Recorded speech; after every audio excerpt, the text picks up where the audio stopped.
Hello, everybody. Happy Monday. It's Monday, right? Monday, it is. I feel like during these dog days of summer, I start to lose track of the days. Don't mind me, y'all. I'm just putting my earring back on live TV, so anything is possible. I hope everyone had an amazing weekend. Corey, what'd you do this weekend? What did Well, I first do? of all, I'm so rude. Let me introduce who I am in the studio with before I start asking questions. I have an echo in my ear. Can someone make that go away? Someone? We'll work Anyone? on it. Okay, We got cool. you. So I got Corey in the cut with me, who I'm going to ask about his weekend. I got Woo in the West, who I just asked to cut the echo for me. I have BC in the back. And you never know who's going to pop up on the show. Brandon Marshall, we don't know where in the world he is. So it's me holding down the fort this week, once again, with the gang. Only girl in the studio, as usual. But I like it like that. It's cool. A lot of male energy. Y'all didn't say anything about my shirt today. I actually like it. Well, no, I'm glad you giving us a chance to really take a look at it. Who is it? King of New York? And It's Pop Smoke, baby. I thought so. Make sure when you say the smoke, you say the pop. You know what I'm saying?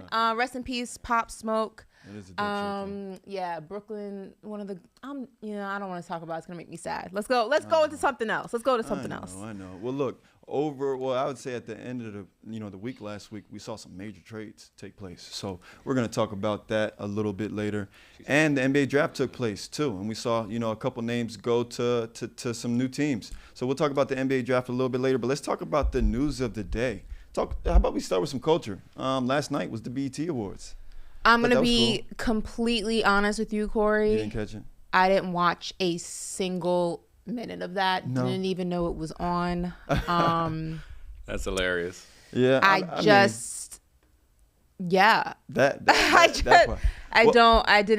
watch it. I heard I watched it via the timeline on Twitter, if that makes drama, sense. Of course. Did you see some of the drama that took place? I saw that JT threw her phone at Lil Uzi. Yeah. I saw that Patti LaBelle forgot the lyrics to Tina Turner's song during the tribute. Yeah. I saw that Offset and Takeoff. That was something positive. I'm sorry, Offset and Quavo came together to honor Takeoff, which was really amazing to see, especially seeing how there was rumors of contention and just a beef between the two of them. It was dope that they could come together to honor their fallen brother. Yeah, that was special. But outside of that, I did not watch that. Well, here's some of the award winners, to name a few. I like that girl's earrings in the back, though. Who's that? Oh, those are pretty cool. And she has like a with the matching bracelet. Yeah, that's a cute look. Wait, who's that one? That's Lotto. She won Best Female Hip Hop Artist of the Year. I'm a big Lotto fan, so shout out to Lotto. That girl's really cute, really, really pretty in the back with the outfit, with the earrings. I'm trying to figure out who that might be. That's a good look. I think it's just like a friend of Lotto's. Or? I think she's a presenter. She presented the award. Yeah, she's a presenter. I gotta source those earrings. I love that. Beyonce, she won the Viewer's Choice Award. And she wasn't there, I'm sure. Probably wasn't. She's on tour. Break My Soul. For Break My Soul. Busta Rhymes won the Lifetime Achievement Award. That's cool. Shout out to Busta. That's what's up. I went to high school with one of his sons. Really? Yeah, Tazaya. Dang, that's tough. That's tough. Did he have any not even talents? High school, middle school? Did we go to elementary school together? I don't think we went to elementary school together. It was just middle school, high school. Was he musically inclined? Was Tazaya musically? No, Tazaya was actually an athlete. Tazaya played on the basketball team. Honestly, if you look at Busta Rhymes, you would think he was an athlete. So. Okay. So people in the chat are saying the woman who presented the award is Lotto's sister. So that's Brooklyn. Yeah, her sister Brooklyn. I didn't recognize her from the side, so that's my bad. Shout out to Brooklyn. Yeah. Her sister right there. Okay. Yeah. Beautiful women.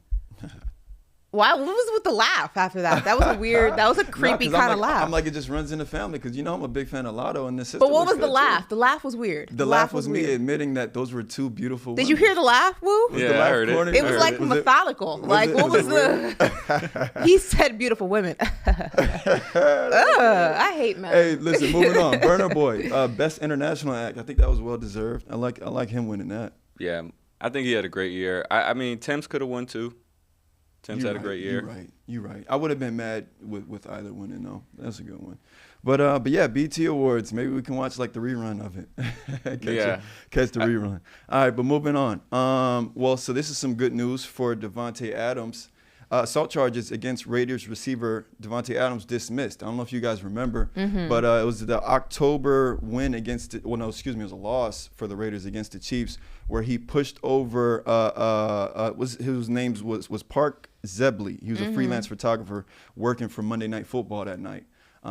Charges ended up being dismissed. I know we had the video. It's real quick. It was like a video. It's a very quick video. Yeah. I know. We probably just talk over it and whatnot. But yeah, if you remember Davante Adams, it was at the end of the game. This freelance photographer ran across the tunnel as they were leaving the field, and they bumped into Davante Adams. So charges dismissed. It was definitely a money grab. If you watch the video, which I did when it came out in real time, it wasn't intentional. Yeah, no. It didn't even look like Davante even saw Buddy. Right. It looked like he was kind of looking down and everything. Yeah, it kind of just looked like they crossed paths at the wrong possible time. But you know what it's like. Everybody's trying to get a quick payday, but it wasn't intentional. Yeah, look, he's not even looking at him. Like, they literally crossed paths at the exact same time. Now, granted, maybe it was the fact that he looked at him, he didn't say, "Are you good?" Or at least it doesn't look like it. You don't know what he was saying verbatim because his back's towards the camera. But it doesn't look like he asked "Yo, you good?" He probably just looked at him like, "Yo, what's up with this guy?" But regardless, it wasn't intentional. They crossed paths at the worst possible time, and it's just that was a weak lawsuit, honestly, or attempted one. Yeah, if you ask me, the photographer kind of has to have a little bit better awareness. For sure. Come on, big football players are leaving the field, and you had all that time. It didn't seem like there were any players in front of Davante Adams, so it looked like he had a lot of time to actually cross the tunnel. You have to have your head on a swivel at all times when doing live events. I remember whenever I go to invitationals and things like that, or just basketball games in general during warm-ups, you have to have balls. Oh, okay, this is gonna sound crazy. Balls come flying at your face all the time. Right. It's the reality, though. You always have to have your head on a swivel because you could be having a conversation and all of a sudden a ball comes zooming past you, and if you don't if you're not aware of your surroundings, you can get hit in the head with one. Yeah. So it's just when you're working a live sporting event, you always have to be aware of your surroundings, because the athletes aren't always, aware of their surroundings. They're focused on one singular task, and you have to kind of be aware of what you have going on. I know the chat is going to have a field day with the balls flying at my face. No, for real. But, Corey, I didn't know how else to word that. What's up? Peripheral-wise, in that helmet, how much can he actually see to the side? I mean, because it looks like his head was down too, right? He could have been just contemplating as he walked. And I've only probably put a helmet on twice in my life. I'm not a football player. Right. But how much of that eye where the actual photographer freelancer came from can he actually see? It's your vision's limited. Of course, when you have a football helmet on and you have it on every day and whatnot, and you're used to it, your peripheral vision, you get used to what you can see in your peripherals. But yeah, I mean, it's safe to say, especially because his head was down and whatnot, you probably didn't see him. You honestly probably didn't see him. That's why I think it's on the photographer just to be a little bit more aware of your surroundings. Come on, these dudes are leaving the field. And personally, I've done this before. I've been a photographer, videographer, if no one known. You have to be so mindful, because if I step on a groom's foot, I ruin the day. Absolutely. He doesn't have a helmet on. So why is it that he feels that confident to just go across a guy that's walking clear to this? It just doesn't make sense to me, because I would spend every moment of my day trying to not be in the way. Yeah. And it looked like he clearly wanted to be. Right. Yeah. Yeah, man. It wasn't right. I mean, and the charges ended up being dismissed. So good for Davante Adams. Yeah, great. But all right, Ashley, moving on. Dillon Brooks. He's asking for over $12.4 million per year. Now, this comes, of course, after the Grizzlies announced that they don't plan on bringing Dillon Brooks back, and now he's a free agent. So he's out there, looking for potential suitors, and he's like, no lower than 12.4, $0.4 million. How you feel about that? Sounds good. I don't know if he would get 12.4. He'd probably settle around 10. Yeah. I'd be willing to guess. But listen, Dillon Brooks, all the stuff that comes out of his mouth aside, I think that in the right situation, he could be a good asset to a team. He does have, defensively, he is an asset. I think that his attitude when it's at its best is an asset. I think that when it's at its worst, it's a detriment. But again, in the right situation, I don't think that affects the team in the same way. I think that if he were, that kind of a pit bull, for lack of a better word, and a mouthpiece, and say on a team like the Miami Heat, I don't think it affects the team the same way it does the Memphis Grizzlies. Yeah, right. Also, I don't think he gets away with that in Miami. Like, that's not going to fly. So I think that a different situation would suit him better. But I do think that he's worth around that range. I would say between 10 to 12 is probably about right. I'd pay that for Dillon Brooks. Now, listen, I'll be honest about Dillon Brooks. I like Dillon Brooks. Like, I like how he plays on the court. If we being completely honest, does he, is he worthy and deserving of 12.4 million? If you ask me, yeah, like what he brings to the floor on the defensive side of the floor, he's legit. He's legit. And now, and I also like, and when he, when he finds his team next year, I hope he's that same guy that we saw last year. Like, I hope he is talking his trash. I hope he's, with all the antics. I just hope that he does, he keeps that from off the court. It doesn't need to carry over to off the court when you're speaking to media and whatnot. And when you lose, speak to media, right? Like, speak to media the same way you do once you win. I like Dillon Brooks. Is he deserving of 12.4 million per year? I hope his agent is able to negotiate that. I think it's a little high.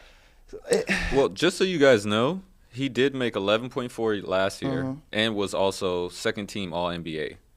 And the year before, he did make 12.2. If that so matters at all. He's looking for $1 million increase. He was second team All NBA the year before. Yeah, last year. Last year he was second team All NBA. All NBA. What did he average last year? He's a decent defender. What was his points per game? Yeah, was he second team All points defense per game or 14? And the year before was actually 18.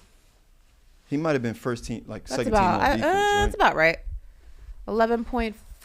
The only thing that may kill him in trying to get that 12.4, 14 points per game, being a decent defender, 12.4 is about right if you don't do a lot of this. Yeah, right. This may be the reason that he doesn't get that number. Because he's kind of a liability, a loose cannon when it comes to what he says in front of the mic. That's fair to say. I feel like guys like him normally earn like 15 though, so he is a little bit under. I feel like he's a little bit underpaid. Like, for what he brings, he's underpaid. I'm not saying him specifically. What he brings, he may be a little bit underpaid. I don't know. I see that he probably will get that. Yeah. No, we'll see. We'll see. I mean, you were beginning to make this point. Like, he just needs to offer a little bit more, maybe on the offensive end. And, I don't know if it's going to take producing a highlight film to show his capabilities and whatnot, but I think he's capable. But he just needs to improve on that. We know what he can offer on the defensive end. And then if he could just clean up the antics off the court, I mean, we're talking about a guy who can really contribute to your team. That's just my opinion. But did you want to add something? Yeah, I just want to add something. How much do you guys take into the effect of how much his team respected him? And what I'm talking about specifically is those tunnel drills. The walking and the fingers. And they whole seem to be really into it. The whole team does it. But I'm going to tell you right now, you're not going to be finger dancing in Miami or wherever you're going. Like, that's. Oh, for sure not. No. Not every team is. I feel like there's a lot of influence from the media on maybe like the way the relationship ended with Dillon Brooks and maybe his teammates. Excuse me. Like, the media was. Bless really me. Bless you. Rude. I wasn't sure. I barely heard. Honestly, I thought it was like that could have been anything, Ash. Yeah, right. But yeah, I think the media had a lot to do with, Dillon Brooks really falling off with the Grizzlies, right? Like, I mean, everybody was mad with the way the season ended. I mean, including Dillon Brooks. And I think because he didn't handle, like, the media stuff the way that he should have, towards the end. I think that contributed maybe to how, like, his team. But I think up until maybe that round where they got eliminated, by the Lakers, I think his teammates respected him. And again, like, this doesn't happen if the Grizzlies win. We're only talking about this. They're only in this predicament because he poked the bear and then got his ass handed to him. Correct. If you poked the bear and you won, you'd be a hero. Totally. But now you're a villain because you poked the bear and we lost. And we didn't just lose. We got our ass handed to us. So, yeah. But we'll see. Now, Corey, before we get to the Stephen A. Smith clip, a lot of people in the chat want to talk about this upcoming fight. Now, I am not a boxing aficionado. I know y'all are into fighting. Absolutely. So let's have this conversation for the people so that we can go ahead and give the people what they want. BC in the back, he's going to chime in. I'll sit here and just try to dip and dabble. Maybe I'll ask some questions because y'all know I'm not a boxing girl like that. I just don't. I like the looks and stuff, but I don't know much about the X and O. So go ahead, tee it up, Corey. Well, I'll tell you what. This is going to end in Terence Bud Crawford winning the fight. That's just how I personally feel. Bud Crawford, he's a guy with so much punch power. And it's one thing to have punch power, but also have defense. He's a boxer. I mean, both of these guys, they wouldn't have made it to the level that they've made it to if they didn't have defense. But when you talk about two guys that do well, you know, on the it sounds like basketball, but on the defensive end, but one punches harder than the other, I mean, you gotta give it to the guy that punches people harder than the other. And then you look at, you know, common opponents. Okay. Both of these guys have fought the same guy, Errol Spence. And don't get me wrong, Errol Spence, great fighter, right? Like, great fighter. But they both fought Shawn Porter. Errol Spence went to decision. Terence Crawford knocked him out. So I mean, if you consider that off the top, I mean, you'd have to lean towards Terence Crawford, but it's going to be a good fight. It's going to be the fight of the year, in my opinion. Who you got winning this fight, though? I would say, well, first, I'm more of an MMA guy. Of course. But off top and knowledge of who I know, I would definitely go with Terence. Yeah. I just feel like he just more battle tested. Granted, I'm not taking anything away from Errol, you know, especially with the car accident he had a couple years ago, and just honestly just making it back to the ring after that car accident, because didn't he get ejected from the vehicle? Wow. I mean, that'd be a detail I'm learning right now for the first time. I'll look into it. Wow, it's crazy. The whole chat disagrees with you, Corey. They're saying Spence is going to win this one. I don't know. I saw Corey, you smart. Maybe I'm just, you know, I can't see all of like. You can't see the hate? Oh, no, I see some that Corey does not know what he's talking about. So we're looking at a different chat. Yeah, but respectfully, it Corey. seems like the chat is leaning towards Spence to win this one. Spence? I don't know, man. I mean, I see. Now listen, Bud gonna catch Spence. That's the nickname for Terence Crawford, which is Bud. Yeah. So like, I see a mixed review. Listen, I watched my film on these guys, right? And like when I watch fighters, I don't watch the highlights. I watch like the full fights. So I watched multiple full Errol Spence fights. I watched multiple full Terence Crawford fights. Through the course of a fight, it's like you just question. You question whether or not Errol Spence starts to lose the defense. And I mean, you know, in watching fighting, you can't lose that. You got to be on top of it. I mean, especially in boxing, as long as these fights last, that's something that can't go out the window. You got to, you know, especially when you start to get tired, cardio. You got to be on top of your cardio, right? But you can't lose that. You can't take punches, right? Especially if you're fighting a guy like Terence Crawford who hits as hard as he does. So that's my only thing. And you know, to all the people in the chat who watch boxing, if you watch Errol Spence, you know he has a real high guard, right? He keeps his hands up here. It's not good for a guy that knows how to place his punches, though has a crazy uppercut and a crazy hook. Yeah. I mean, you know, from watching MMA, that's not a good guard to have. It's definitely not. But the reason why I lean into cardio is because you can't defend. Well, part of defending is moving. You don't want to just stay there and just get hit over and over and over again. And that's another thing that I saw from Errol Spence. And I respect it. He's not a fighter that's going to back down, right? He's not a fighter that's going to allow you to back him down and whatnot. He's going to be in there. He's going to be fighting. He's going to be slugging and whatnot. But when you're talking about a guy like Terence Crawford, again, who knows how to place his but like this is going to be. I hope that Errol Spence, you know, comes in with a good game plan. That's all I'm saying with this, because I don't know, man. I think Terence Crawford got old man strength. That's what I'm saying. You don't want to get hit with one of those hooks from Terence Bud Crawford. It's going to be an interesting fight. But if I had to put my money on it, I'm going with Bud Crawford. Yeah, I'm Crawford all day, man. Yeah, Ashley, now if you just had to take a guess of who you thought was going to win. I'm going with Spence because that's what the chat's telling me to go with. Is that right? And I know when I am not knowledgeable in something, and I know when to take the advice of the experts. I'm going to go ahead and pick Spence because the chat is saying that Spence is the person I need to go with. So I'm trusting y'all. I never actually, like, my parents were huge boxing fans of, like, when I say were, like, of old school boxing. Right. Like, my parents used to, like, go to bars and watch Tyson fight and you know, things like that. Yeah. I'm not somebody. Why is JP blowing me up mid-show? You trying to fuel you? JP said Bud is going to win by a late stoppage. Late stoppage? You're about to hold a major L. JP, I'm not in this. I have no dog in this fight. I'm not placing a bet. I don't know any better. If you tell me Bud, I'll switch my vote right now. I don't know. I'm going Spence because the chat's telling me go Spence. I couldn't tell you either way. Why is the chat going so hard for Spence? But my parents are huge boxing fans. Well, were of like old school boxing. It's just something I never was able to like get into. I don't know. It's something about just like watching.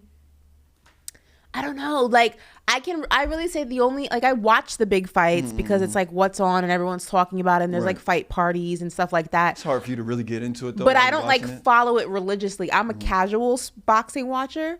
Like I know names. Yeah. I can do face to name. I know some storylines. Yeah. But I only watch like on big fights and when I'm invited to like watch parties. Yeah. But otherwise, like I'm not paying for the pay-per-view myself to watch it. I'm just actually only watch the main event. I only watch the main event. That's me. But you know what though? Well, I'm okay with admitting that. I'm okay with admitting that. You know how there are casual drinkers? Yeah. I'm a casual boxing watcher. The same thing with UFC. Yeah. I'm a casual MMA UFC watcher. Like I'll watch Let me ask you a question, McGregor versus whoever. If a fight breaks out in front of you 10 feet away, what do you do? Do you look away? No, I'm watching. Do you take your phone out? No. Or do you like push people out the way to see it better? Like, no. I'm like, where I'm sitting is where I'm watching. Okay. I'm a real New Yorker. I mind my business. Okay. So she could probably get into fights. I'm not trying. Thought she would have sunned away. No, I'm not trying to like film it. That's corny. I'm not trying to break it up. Not my business. I'm not trying to get closer. I'm good right here in my seat. I'm going to eat my food and watch what's transpiring. Now, if it gets a little crazy, I'm probably going to dip because I got too much to live for to be in a space where something could pop off. Yeah, for sure. But if it looks like a regular schmegular South Beach, Memorial Day weekend fight. I'm watching from my seat. Can I get another drink, please? Margarita on the rocks. Thank you. Oh, you said a Miami Memorial Day fight. Yeah, right. I'm sitting here. You know it's gonna happen. Oh no, I'm like Shorty in the remember when the Migos that infamous with DJ Academics. This is me. The one that's all the way in the back. This is me. That's too funny. Damn, y'all see what's going on? That's crazy. Young men, settle down. That's Ashley right there. No, I'm not saying nothing. I'm just like, Okay. Y'all see this? Well, you should watch this fight then. I think you'll enjoy it. This is definitely going to be a good fight to watch. Absolutely. Yeah. Absolutely. And you know what I'm also I'll watch noticing? it. I'm going to watch it. Boxing seems to be doing what UFC has been doing for decades now. What's that? The elite fights. The fights that people want to see what we need at this are point. starting to come. Yeah, because boxing's losing it with the Jake Pauls. No disrespect, but the celebrity boxing is going to take away. We shouldn't be looking forward to that, right? We should be looking forward to real boxing. Exactly. We definitely look more forward to celebrity boxing than real boxing. I think it's getting to that point. Even like the younger fighters, they're starting to get to about 20 wins now. You know what I'm saying? Once you get to that point, all right, you got to start fighting some of the good boxers. I mean, we were talking about this in pre-production. It's time to see Davante Davis fight Shakur Stevenson. That's who I want to see fight. I don't know what the chat's thought on that one is. I want to see that fight happen. And I hope that's Davante Davis' next fight, but we'll see. It's great to be undefeated, but every MMA loss is respected. I'm sorry. Yeah. I mean, there was a main fight. JP probably knows this fight as an MMA fan. Elor Topuria and Josh Emmett was the main event this past weekend. And, I mean, these are elite fighters, man. Right. And Elor was 12-0 or 13-0 going in, which doesn't sound impressive, but in MMA it's a great record. Right. And like they put everything on the line, and I think it just adds that extra element to a fight when people are willing to put everything on the line because he's trying to get to the belt. He's not trying to pad his stats. You know what I mean? Yeah. And that's exactly what these guys are going to do on July 29th. So really looking forward to that one. But moving on. So recently, Gilbert Arenas, he was a guest on the Pat Bev podcast, right? That sounds like sounds like one hell of an episode. Right? That's a lot. Right. That's a lot to digest. Okay. So they had a discussion that was centered around professional athletes and their particular taste in women. And Stephen A. Smith gave his thoughts on the conversation. And what we're going to do is watch Stephen A's video, and then we're going to give our thoughts on the situation. So here's the video. there are people essentially asking the question as to why players date women of that ilk, as opposed to women out there doing other professional things, as opposed to being an adult film star or a stripper. And the answer was, to me, was that men are visual creatures. We don't give a damn what forum you're in. We covet what we see. And if we like what we see enough, don't abandon me, fellas, guys turning their head being scared. Don't desert me now. It's the truth. But then a former NBA star, whose name happens to be Gilbert Arenas, my man Patrick Beverly's podcast, talking about this subject, took a moment. Think about the other sex that's free between noon and damn 7 o'clock. Strippers, girls, Instagram models ain't got shit to do in life, right? All the sophisticated women at work. Now, me, I don't think that way. I want to state for the record, who am I to judge? But the ladies in here, Ashley, Sumatra, Sherry, Laura, they say, not me, not the fellas, just the ladies. They said Gilbert Arenas has a point, because a true professional working woman is busy working. Do you agree with Gilbert Arenas, or don't you? I don't know, but the ladies told me I needed to care to present that question to y'all. Now, there's a lot to unpack here. Before we unpack Hey, this, man, I just want to start off by saying, vacation I just want to start off by saying, when he said Ashley, he was not talking to me. I was not there during the recording of this podcast. Are you sure? I thought that was very ironic. It was off camera, so It wasn't me. okay. Wasn't me. All right, now We'll look. take your word. Yeah, now look.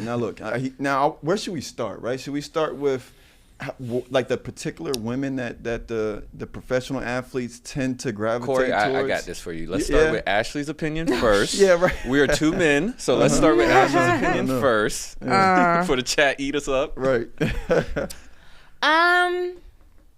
It's interesting. This is a conversation I have with my girlfriends often, and not just about athletes, but men of a particular, I guess, status in general.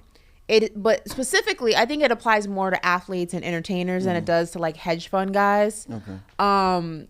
It is interesting that you rarely ever see men in the sports and entertainment world date women who are not from that. And what I mean by that is, I'm not talking about like a Savannah James where they met each other in high school and they came up together, or an Aisha Curry, like, and then eventually, like, after they're done, building that, family and making sure that's good, they venture out and do their own stuff. I'm not talking about that. We're talking about women who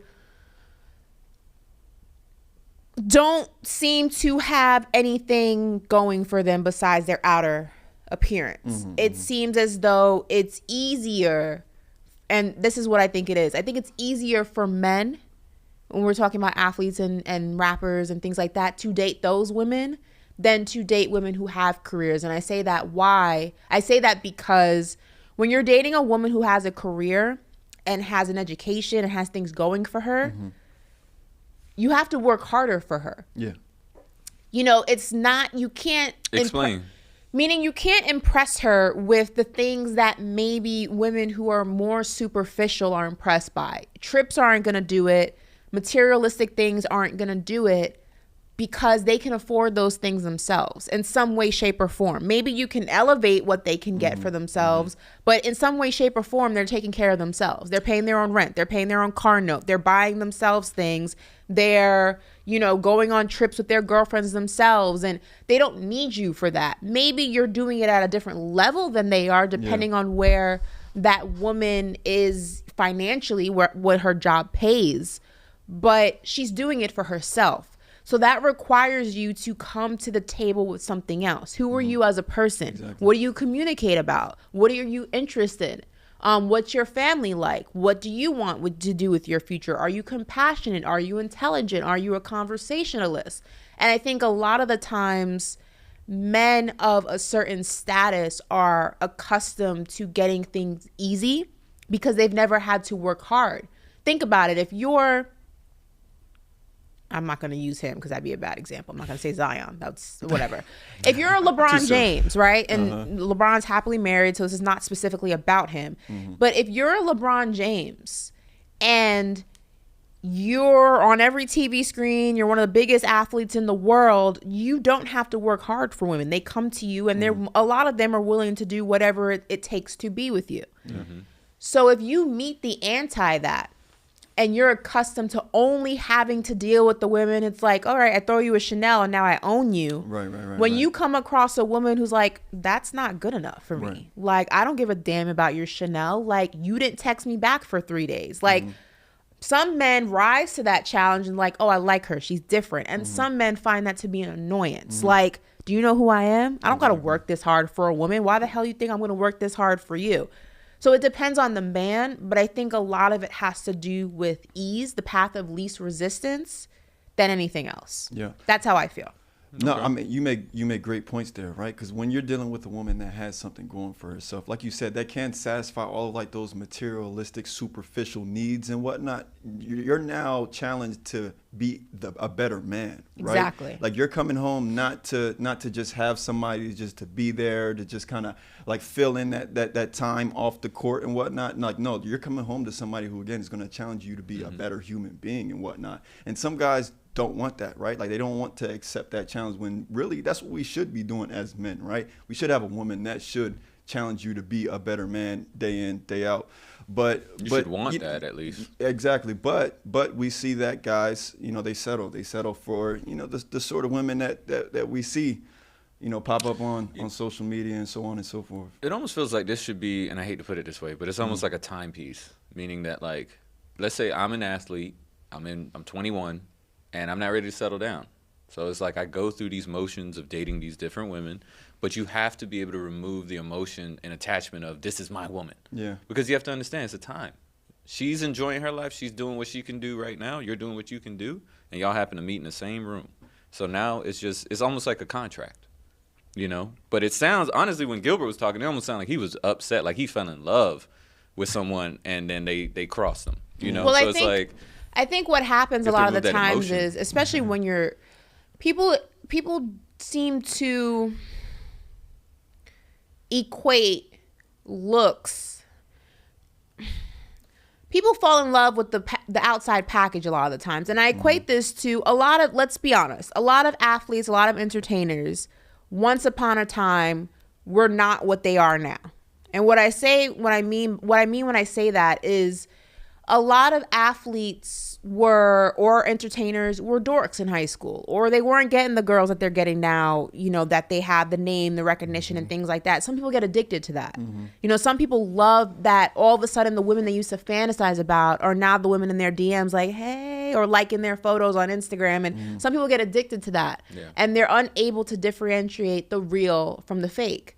And we see that a lot of the times. Now, that's not to say you can't have a beautiful woman who has her shit together. A lot of them exist. Yeah, right. But they're going to require more from you than a woman who's just interested in what you can provide for her financially and materialistically. And I think that's where the difference lies, is that men want a beautiful woman or a woman they're attracted to, and there's nothing wrong with that.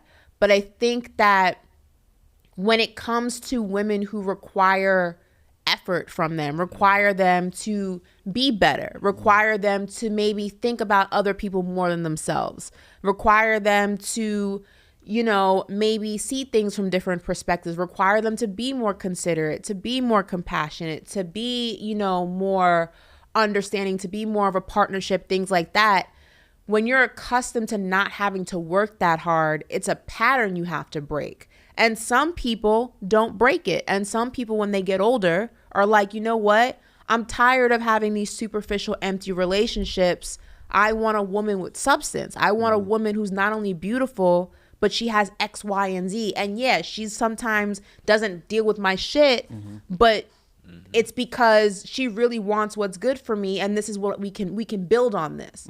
Some men don't want that. Some men are just like, yo, you're cute, you're pretty, we take good pictures together, don't talk to me, I'm gonna do me, you're gonna do you, as long as I'm paying your bills, some men are okay with that. It depends on the person. Some people grow out of it, some people don't. Just to me, that sounds contractual. If there's an understanding contractually, a lot of times it I is think that contractual. there's a decent relationship there. As far as like for that timepiece, you know, maybe we date for 2 years. You move on, I move on. I got my money. You got your rent paid for 2, whatever it is, and then we're done.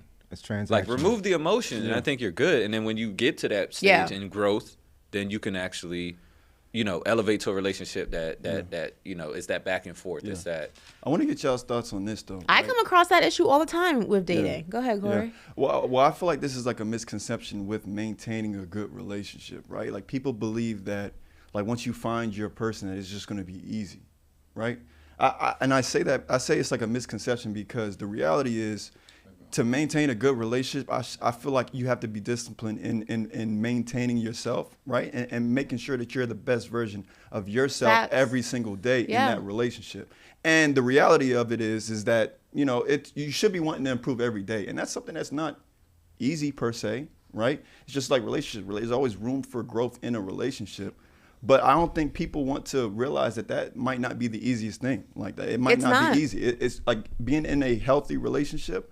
It sounds crazy, but it's hard. It's a challenge. It's a challenge to continue to maintain that. But people, I think, shy away from a challenge often, right? Absolutely. And that's why relationships don't work because you're not willing and able to really go through some of those hard and challenging things. I have this issue all the time with dating, you know, personally, is, you know, I'm somebody who is educated, went to college, I did well, I have my own career, I have my own money, I pay for my own car. If I want to go shopping, I can take myself shopping. When I go on vacations, I pay for them.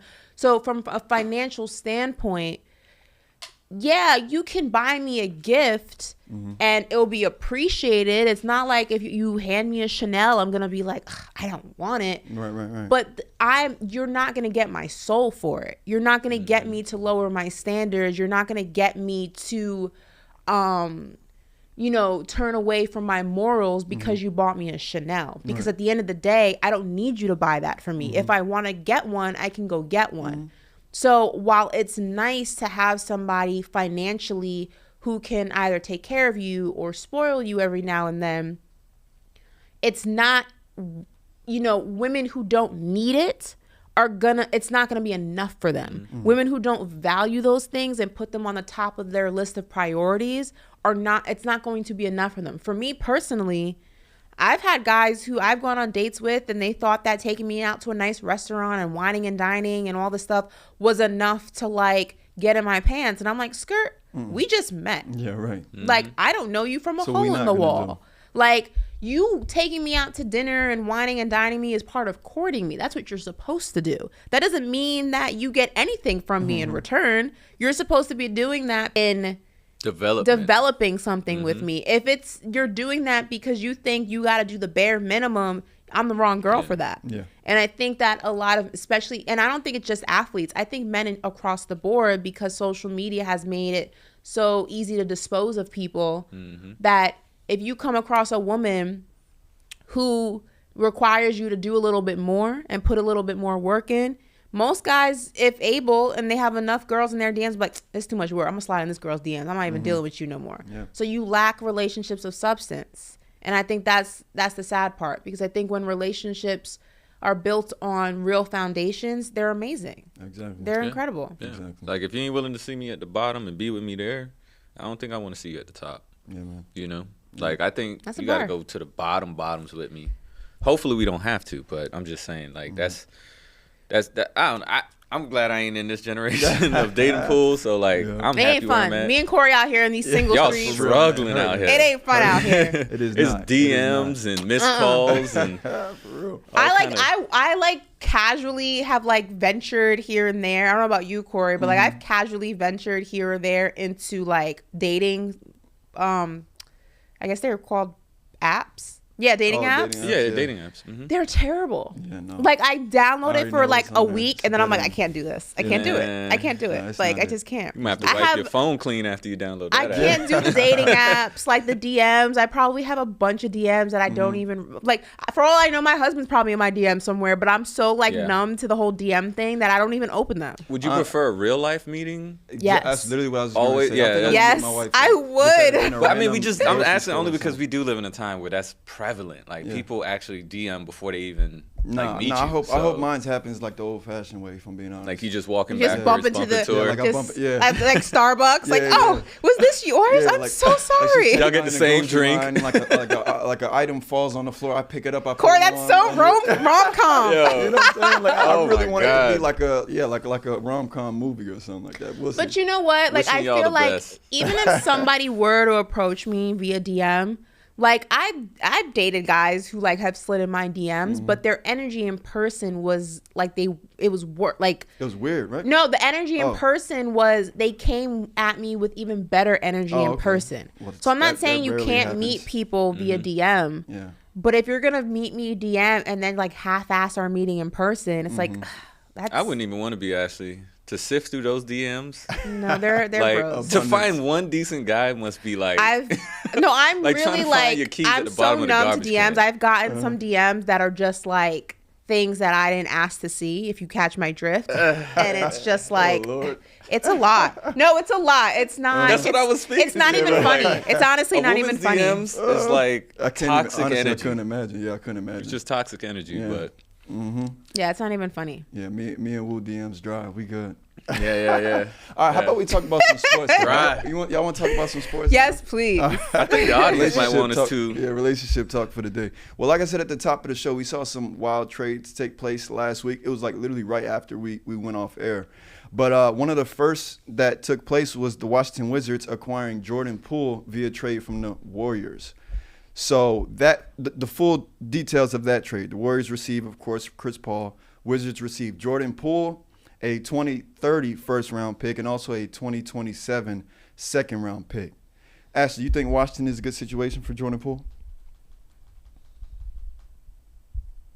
I mean, no, but just because the Wizards aren't, I don't know what the Wizards are doing. Like, I don't. They're clearly rebuilding. Right. So. Is it a good situation for him for the fact that he is no longer in Golden State and doesn't have to deal with Draymond? Sure. Yeah, I say individually, right? It's like maybe a good situation for him individually, yeah. Professionally, it's not like it's a great situation. It's not like this is going to be a winning team. I mean, he went from the dynasty Golden State Warriors to the Washington Wizards. Professionally, it's a downgrade. Right. But he's young. The Wizards, are in a rebuilding era. So there's upside there for him. And again, he may get back to the Jordan Poole we first fell in love with because he no longer has to deal with all the extraness of what that locker room in Golden State is like. So for that situation, I'll say personally, yes. Professionally, not yet. Yeah, because do you remember what level Jordan Poole was playing at? For sure. That's what got him paid. Last. Oh, my gosh. They said, I saw a meme that said when Jordan Poole arrives on the Wizards, he's going to average 40, 10, and 10. Yeah. All right. Well, just because, now he's the number one guy. Yeah, that's what I'm talking about. I think Jordan Poole could easily be a 25-plus, point per game scorer. If we being real, because now he's not on a team. I mean, he was a 20-point per game scorer on a team with Steph Curry and Klay Thompson. So I mean, let's be honest. Now he's the number one option in Washington. I think he's a dude. Like I said, 25 points per game. We're gonna see Jordan Poole from 2 years ago with the craftsmanship, the shot creating ability. Like he was on pace. I'd be honest. He was on pace to being one of my more favorite players in the NBA. I could honestly say that. No, I agree completely. I think it's going to be great for him professionally as an individual. Team-wise, I don't think much is to be expected of what this team's going to look like. Yeah, fair enough. We don't even know what's going to happen with Kuzma. Yeah. You don't know what this team is going to look like. It's going to be a shell of what the team was last season. Professionally, though, it's definitely going to be the fire under Jordan Poole that he needs to kind of get back to the Jordan Poole that we first fell in love with. Yeah. So in that situation, it's good for him. It's just it's gonna be a little bit of an adjustment going from a team that wins consistently and constantly like the Warriors, and now you're in Washington and has to make it happen. You're gonna have to work a little bit harder, Jordan. He's gonna be working every night. Now, do you think they keep Kyle Kuzma now and re-sign Kyle Kuzma? Does Kyle Kuzma even want to be there? Right. Did you guys hear BC? Maybe with the I love that. I was gonna ask BC too. Do you think they try to keep Kuzma and maybe bring in like another big man maybe? Yeah, I think they try to keep Kuzma. build it around Poole. Poole got his own team now, so you know. Do y'all automatically think Poole goes over Kuzma like that? Even though absolutely. I mean, if we talking about just like talent, you know, like what both of them are capable of, I think Jordan Poole's your number one. And then you know what I love too? In my opinion, I love the addition of Tyus Jones. I think Tyus Jones was a guy who was looking for like a bigger opportunity. He was playing with the Memphis Grizzlies, and he was a guy that always brought a spark off the bench. So now that he's in a starting role, BC, I don't know how you feel about that. I mean, he's a great facilitator, and he has a 3-point shot. He's like the ideal point guard. Yeah, I don't think they're going to be bottom dwellers, really. I think they're going to be able to, like, tread water. They'll be able to kind of, like, keep themselves afloat with the squad and see what other moves that they do during the summertime, shit like that. Because look at their starting lineup. I'm actually not sure. Can we pull up like their roster from last year? Because I'm not sure who their 4 and their 5 is. Yeah, if we're talking about, it was KP and damn, who they have at the 5? Yeah, I'm just not sure who their center is because if we're talking about a front court with Daniel Gafford and Jay Huff, and Taj Gibson, those were their centers. Who? Daniel Gafford, Taj Gibson, and like Jay Huff. Too. He's not even. Taj Gibson's still there. Well, this was last year. I'm sure last year. Yeah, Taj Gibson's kind of like a forward, so he's kind of helping, in that sense. But he's old. But Tyus Jones, Jordan Poole in your backcourt. You got Kyle Kuzma, who's who you can keep in your front court. Like I said, I think that's where they need to address their roster. I'd say, like the power forward center position. But we're talking about a team that could potentially be to be a problem. I'd say maybe like a play-in team. I think they would be a play-in team. I don't see this being a playoff team. I don't see it being a bottom of the barrel.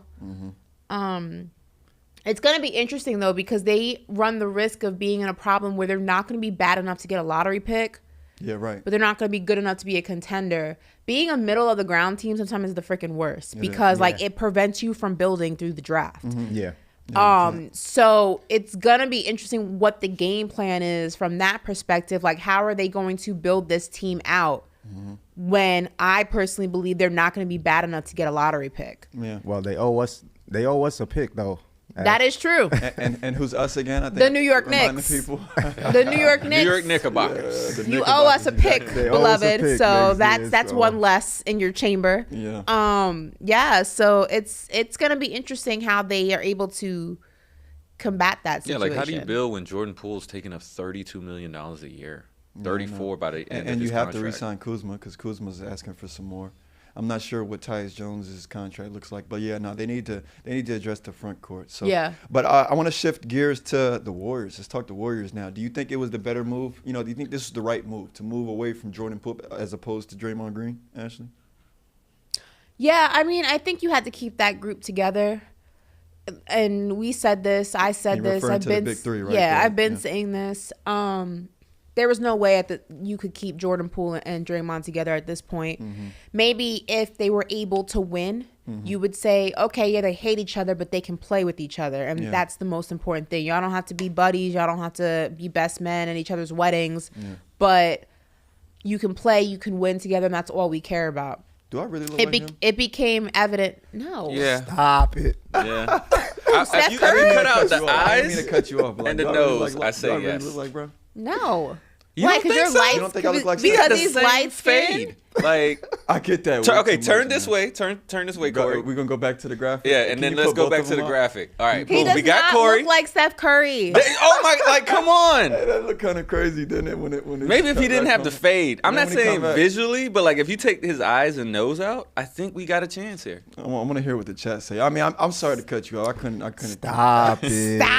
Stop at 5. No, but going back, I think you had to make a decision with Draymond and Jordan. It was inevitable. They can't play together. It became evident. The trade for me was a little odd that they took on Chris Paul's contract. I don't really know. I'm a little perplexed by the Chris Paul to the Warriors thing. I don't 100% get it. You have Steph Curry. I don't believe in it. Chris Paul can't even play a full season. Yeah. You didn't get younger in that aspect. At all. You got older with already an aging big three. Yeah. Well, I think they saved a little bit of money. They saved a little bit of cash, but they didn't. Did they get better? Yeah, that's my question. And another question I have too is why do they feel that Steph Curry and Klay Thompson need another facilitator? You know, like that's my thing. Like I think Chris Paul, his strength is facilitating. You know, at the age that he's not contributing much from like a scoring aspect. So why? Like I just don't understand how this works. And are all of them in the starting lineup? BC, what do you think? Are you think all of these guys are in the starting lineup? No. I think Chris Paul is going to come off the bench. I think that's what they got him for. To come off, give Steph Curry some time to like come off the court. They can stagger them and all of that shit. But I think that he's not starting. Where is he starting? But here's my question. Is I get I get the trade from a salary standpoint because they did free up some money, they did free up some cap space. Get that, great, perfect, check mark that, awesome. I don't understand what this does for the team. Like I get the financial aspect of it, but in terms of another facilitator, do Steph Curry and Klay Thompson need the help? But we're talking about Chris Paul who can't play a full season. Right. So you have a player you can't even really play. You have to be strategic in how you play him because if you play him too much when you actually need him, he'll 99.9% be unavailable. Right. So I don't see how that relieves any pressure off of Steph and Klay when for the most part, most of the season, they're going to have to play the same amount of minutes because you have to be strategic in how you implement Chris Paul because you need him when you want him, which is in the postseason. I don't really understand the logic here. I'm confused. He doesn't have to play as much during the season. They can kind of. But that doesn't relieve any pressure off of Steph and Klay. They still have to play that much. Right. It's a circle. With left scoring in the rotation now. And also, I don't see. I'm here looking at the numbers. I don't see any break. He's getting $30.8 million next year from Golden State, and Jordan Poole's getting $27.44 from Washington. So where's the break? Over the life of the contract. It's the length of the contract. Well, no, that's probably where I'm only speaking money. of that Next year. Yeah. Well, that's what they're speaking to. I guess they're saying that they save money over long term, but not next year. Yeah. But again, point, I don't even care about the money. Like I don't at this point, like the money, whatever. Clearly, the Warriors live in the luxury tax. They don't give a damn. That's awesome. You like it, I love it. They don't. Chris Paul is not going. If you want Chris Paul in the playoffs, you're going to have to load manage him.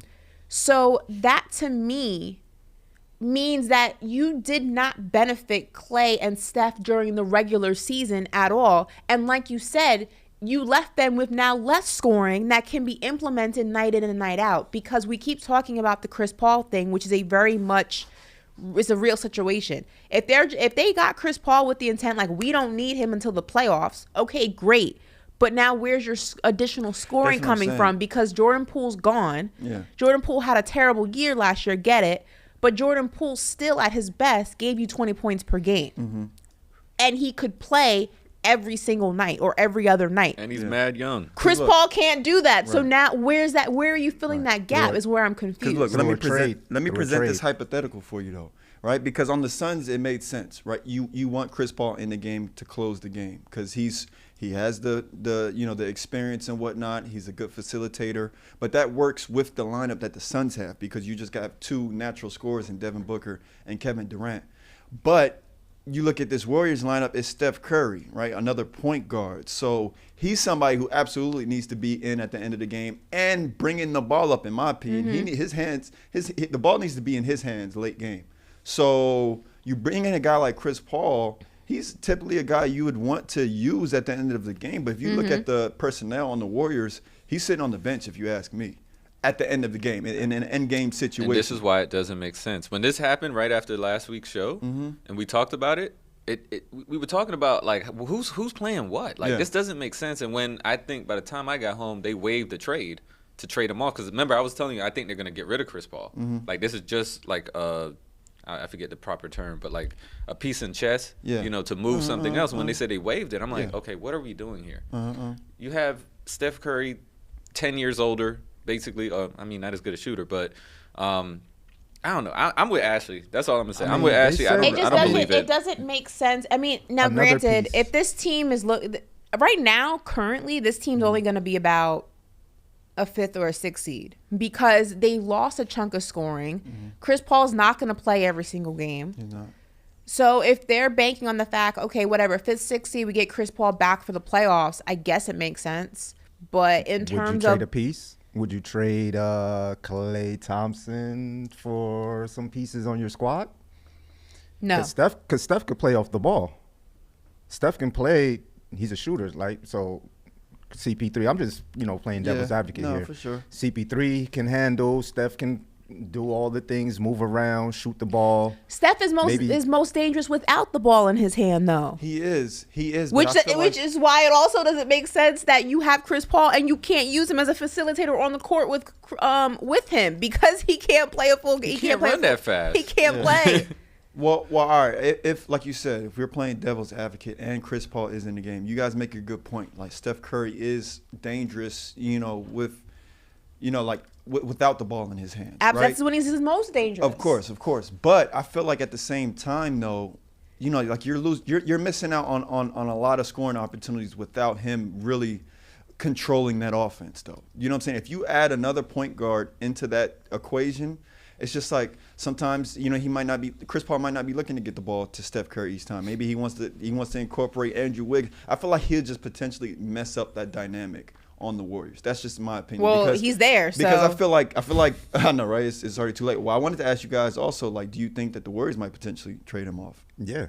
I think they have to. I think that's a possibility. So. Chris Paul? Yeah. They've already said that they have no interest in trading him off this year. That they're going to keep him. By mid-season trade, right? Hey, the Warriors said that they had no interest in trading Jordan Poole too, though. No, we all knew that Jordan Poole thing was coming. Trade him off for who, though? I would like another position, like another small forward. Yeah, another team that needs him. Another team that may need him. That needs a facilitator. The thing is, well, the Warriors would have to pay him, right, Chris Paul? If they were to trade him off. I don't think. Or can they? Yeah. Well, it's aggregated, so they would pay him. Whenever they trade him, the other team is responsible for the rest of the contract. I don't see what team takes the rest of that contract. Right. I know. Yeah. I don't. He might have found his last. I'm surprised the Warriors took it. Yeah. So I'm not. I don't see. And then also think about it this way: Chris Paul didn't want to be traded. Chris Paul wanted to go back to LA. Mm-hmm. He's in the state of California. That's what I'm like. Does he even allow himself to get traded? I mean, is it up to him? Is he even going to be okay if he gets traded? At this point? And he's already been traded twice, I don't know. All right, well, look, I want to talk some of the other trades that were, that took place last week too. Chris Paul, we've kind of already delved into that. Bradley Beal, Kristaps Porzingis, and then you got Marcus Smart, right? I want to know who really benefited the most out of these four guys. Who finds himself in the best situation right now? Thank you for having his hair turn blue. All right, that was a cool guy. I know people will say Phoenix, but that's not the right answer, especially now that they're keeping DeAndre Ayton. Go in order, Ash. They're back in the exact same situation they were with one additional piece, which is just idiotic how you can make the same mistake twice. I'm very perplexed by the Phoenix Suns right now. Right. I don't understand how you think... Like, it's funny because it's so ridiculous. Like, it's funny because it's ridiculous. Mm-hmm.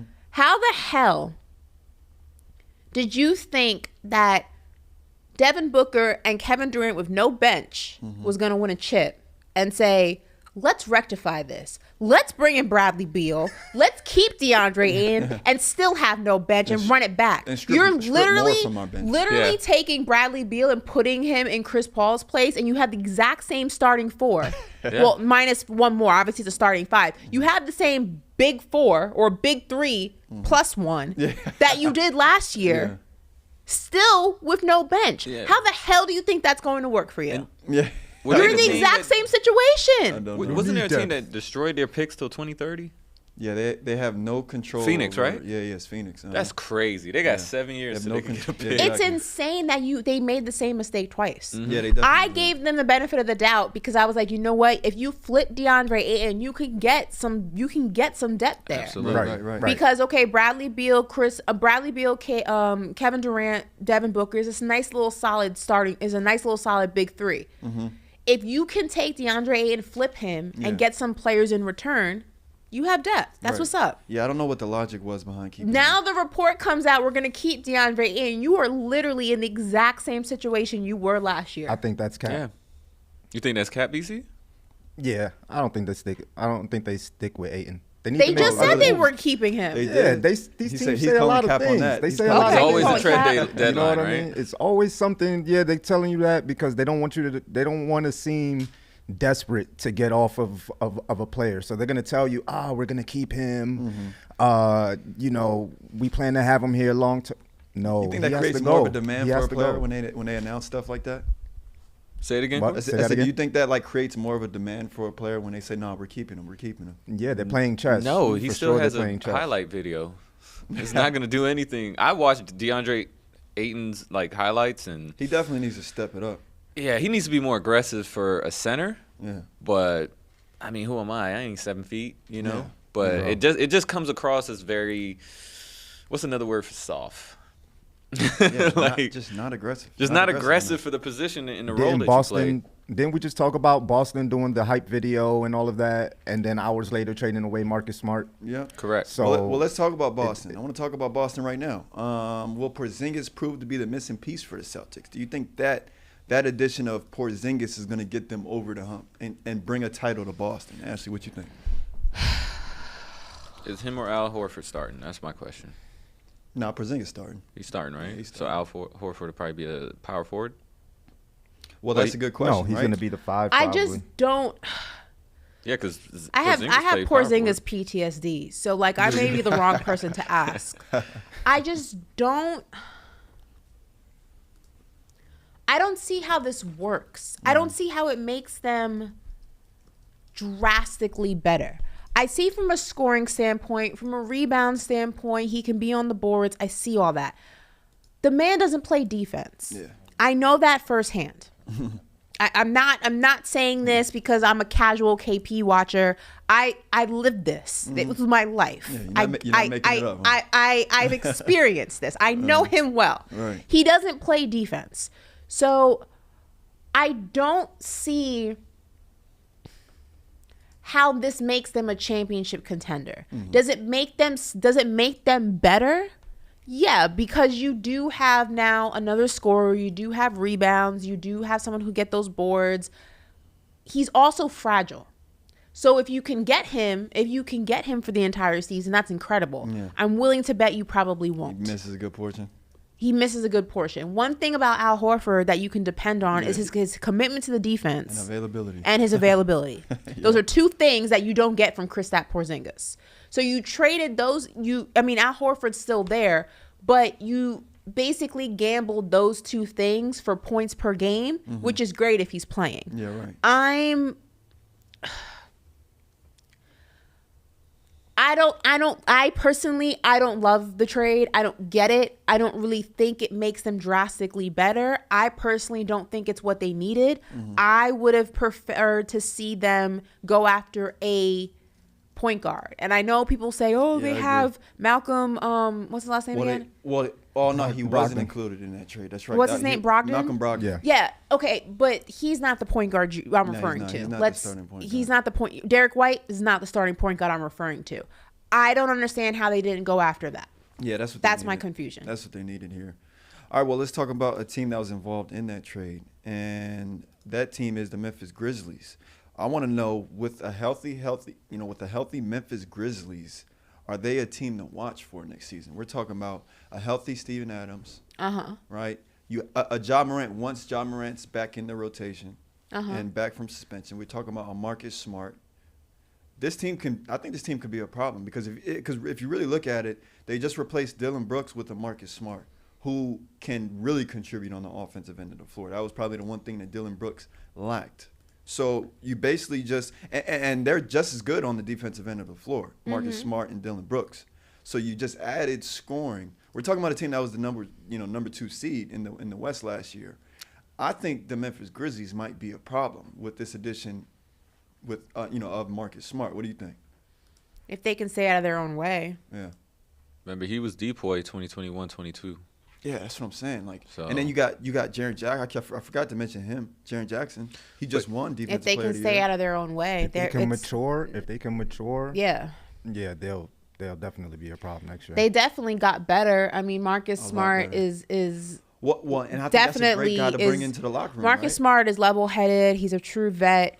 He's a better shooter than Dillon Brooks. He doesn't make more points, though. Huh? I thought he would make more points. Dillon Brooks made 14.3 last year, and Marcus made 11.5. I mean, the numbers don't tell the true story, though. That's true. Marcus Smart is a lot more influential on in the development of a game and the outcome of a game than I feel Dillon Brooks is. The points don't always tell, the stats don't always tell the true story. Makes the shot when it matters. And his big games come when they need it, when the Celtics needed it, right? When Jason Tatum and Jaylen Brown was off, then Marcus Smart would know, all right, I need to pick up the slack from the scoring standpoint. Yeah. So that's what I like about Marcus Smart. He can also turn on his scoring ability. His distribution powers are crazy. Yeah, you saw it in the playoffs. He started getting really good. Saying. I think he's a great addition to this Memphis Grizzlies team because that's really what they need when Ja Morant's in his scoring mode. All right, now Marcus Smart can be the facilitator, and then sometimes Ja Morant's in his facilitating mode. Well, great. Marcus Smart's a guy who can score when he needs to. I'd be interested to know what his points per game was in the playoffs because I feel like he was more of a contributor in the playoffs. And when it I wouldn't mattered. say he's a better. 14. I wouldn't say he's a scorer. He's a better shooter. Yeah, right. He's a shooter. But in the NBA nowadays, give me 9 points from three. I need that. He was 15 points per game in the playoffs. Marcus Smart. Yeah. So, and like that was a good point that you made there. Actually, he is a good 3-point shooter. So, he brings shooter, that, not scorer. But he brings that to the Grizzlies. I mean, and also he could be that leadership that maybe Ja needs. Right. Ja's the X factor here. Right. The team revolves around him. Yeah, what he does will either elevate the team or bring them down. It is gonna be difficult. He's out for a quarter of the season when the season starts. They play in the West. The West is going to look a lot different. I mean, you have the reigning champs. You have the Suns, who I think in the regular season will be a good team. In the playoffs, they're going to run into some issues, but during the regular season, they'll be fine. Yeah. The Lakers are going to look different. I think that even the Clippers with the disarray of Kawhi Leonard, and if they keep Paul George, the GOAT. That's a team. The GOAT. That's a team that you have to. In a little bit. That's a team that you also have to look out for. Not necessarily to be a contender, but they're a team that will win games and give you a hard time. Yeah. So they have the Warriors. Obviously, they're going to be a lot better next season. So the fact that they're missing a quarter of the season without their star is going to be a little bit of a hole. Huge. Do you think he does any load management then? Who? Ja. He tries. Like if I'm starting the season 25 games down, I don't think I want. No, to he's not. He's coming full throttle once he gets out. That's suspension. I mean, he should. He's 23 years old. Like, what do you need load management for? Yeah, if these players be low, play every single game. Like I'm looking at his every year. He's the highest number of games he's played is 67. Game 26, he'll be back on that court playing 45 minutes. He is 26 through 82. He is 23 years old. He doesn't need load management. And he's going to be having game checks. He's going to be having make up for it. Yeah, you're right. Yeah, exactly. Yeah, he's not doing load management. He's going to look like the Monstars when he come back. He's gonna be dunking, crazy, shooting, all kinds of stuff. Yeah, he's not. Like I said, I think the Grizzlies are gonna be a fun team to watch. Like especially with Brandon Clark coming back, he was somebody that they missed all last year too, who was a factor. One at the beginning of the season, and even the year prior. So. For me, though, they're never a team that you worry about during the regular season. It's always the playoffs that you wonder, can they handle the limelight? Can they handle the change of the game? Can they handle the pace of the game? That seems to be where they struggle. Yeah. The regular season, it's a cakewalk for them. Right. They just go out there, they hoop, they play basketball, but it's the it's the playoffs that you really start to see that they're inexperienced. That's where you start to see that they start to crumble. Also, I hope that when Ja comes back, one of the things I hope he's working on during this offseason and during his suspension is the way he plays. And what I mean by that is he can't continue the way that he plays basketball. He's not going to have a long career. He is way too aerobatic with like circus tricks with the basketball. I mean, there are times when they were playing the Lakers, he was flying into LeBron. Yeah. Like you can't play like that. Like you are not only are you going to get hurt, but you're not going to have a long career. Yeah. He needs to bring that under control. He needs to change the way that he plays the game. The team revolves around him. The team needs him to be healthy. Yeah. Not only that, but he needs to be healthy to have a long career. He plays basketball so recklessly, and you can't do that. Like you at this stage in the game, you can't do that. Yeah. It's very. I don't want him to get rid of it completely. Right. Because that's what makes John Morant. Right. But he's got to tone it down a little bit. It's a little bit. Yeah.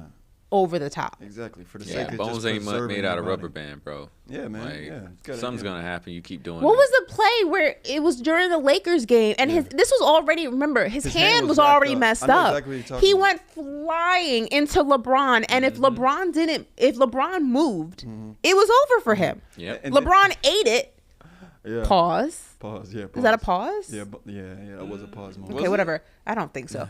LeBron. We're not going to repeat. I don't know. LeBron. I don't think LeBron moved. I think he took. Yeah, that allowed it. Like he kind of like absorbed. He absorbed it. Right. He absorbed the impact. And then and it kind of made the impact with a little the ground less. Not right. As bad. Yeah. If LeBron wanted to be like, oh nah, and step to the side, he was going flying into the base of the. And I want to say he tried to break his fall with his bad hand too. It was just a disaster. I'm like, yo, Ja, chill. It's chill out, bro. Like they need to show him a highlight reel of NBA injuries. Remember, like Paul George injury. That was insane how he had that but there's even as an parts. Athlete, that's the last thing you want. There's even parts like simple layups. He goes like these circus tricks and just like throws his body into it and like falls on his back, and it's like, come on, it's not necessary. I don't feel good. Yeah, like it looks good. It looks good while you're young, but that's how that turned out. The court is not made of rubber. No, at all. It's a hard surface. Yeah, like literally in the name. Yeah. Not something you want to be landing on from them heights too. You know how with no control. Right. No control. It's not even like it's like a baby fall. He's falling from like 10 feet in the air almost. Right. Yeah. And I'm just like, can you not? His explosive coming back. Allen Iverson, how that worked out. Not only that, but I think also what's problematic about Ja's game because he plays like that is he's ignored other aspects of his game, the mid-range, the three-point ball, right? So what happens is it gets predictable. When it's in the clutch and you're down and you're down the stretch and the Grizzlies are down or whether they're up and Ja has the ball in his hand, you know exactly what he's going to do. He's going to drive it into the lane, go for the layup, try to force a foul. Any defense that plays the Grizzlies in a certain predicament is going to know exactly how to stop them. You have to make your game less predictable in order to go ahead and advance your career and advance your team's abilities to go further in the playoffs or in the postseason, in the regular season. That comes from advancing your game. And I feel like his game hasn't reached that point yet because he relies so much on his athleticism, which is a huge part of his game. I love that. But the recklessness of it is also what makes it predictable. Yeah, right. Yeah, you're right. And we're also 4 years into his career. He needs to start working on that shot. Work on that shot and stop flying. You don't have wings. You're not a bird. Hey, I tell you what, he was a sharp. He was acting like he was a sharp in that Lakers series though. Towards the end. Yeah, he was hitting his stride. Threes, so, I mean, hopefully, maybe that's an indicator of what he'll work on moving in, to the next. And season. If he doesn't believe us, I got two players: Allen Iverson and Derrick Rose. Yeah, yeah. Don't want to end up like them. But all right, guys, moving on. Honorable mention: Brandon Roy. Brandon Roy, yeah, right. That's another one. Yeah. That guy, I swear, I mean, his career could have been something else. Yeah. He was Dame before Dame, basically. He predated Dame on the same team, but just couldn't make it. Injuries got him. At least Ja right now is just dunking and aggressive. It's not affecting him, but you gotta look at the people who came before you, bro. Yeah. Again, this is not knocking his game. We love his game. I personally love his game, but you got to think longevity. You can't just think in the moment. You can't just think present. Absolutely. You got to think future. And if you want to have a long career, a healthy career, you can't play so reckless. That's just what it comes down to. Yeah, that's the reality of it. All right, but yeah, guys, I want to talk the NBA draft, right? Take a look at some, the top prospects that had went on. Was it last Thursday? So Victor Wembanyama, right? Of course, he was the number one pick. We were expecting that. He went to the Spurs, but this was, it was after the number one pick where we weren't sure which direction the Charlotte Hornets were going to go. Well, they ended up choosing Brandon Miller. He went number 2 overall. You got Scoot Henderson, and then you got the Thompson twins. the highest a pair of twins have ever gone in the NBA draft. They both went top 5. If you ask me, actually one of those Thompson twins was my favorite pick. Him to the Rockets. I'm in Thompson to the Rockets. I'll be very excited, to see how he does. Ashley, who do you think, has like the best fit? Who do you feel finds himself in the best fit right now?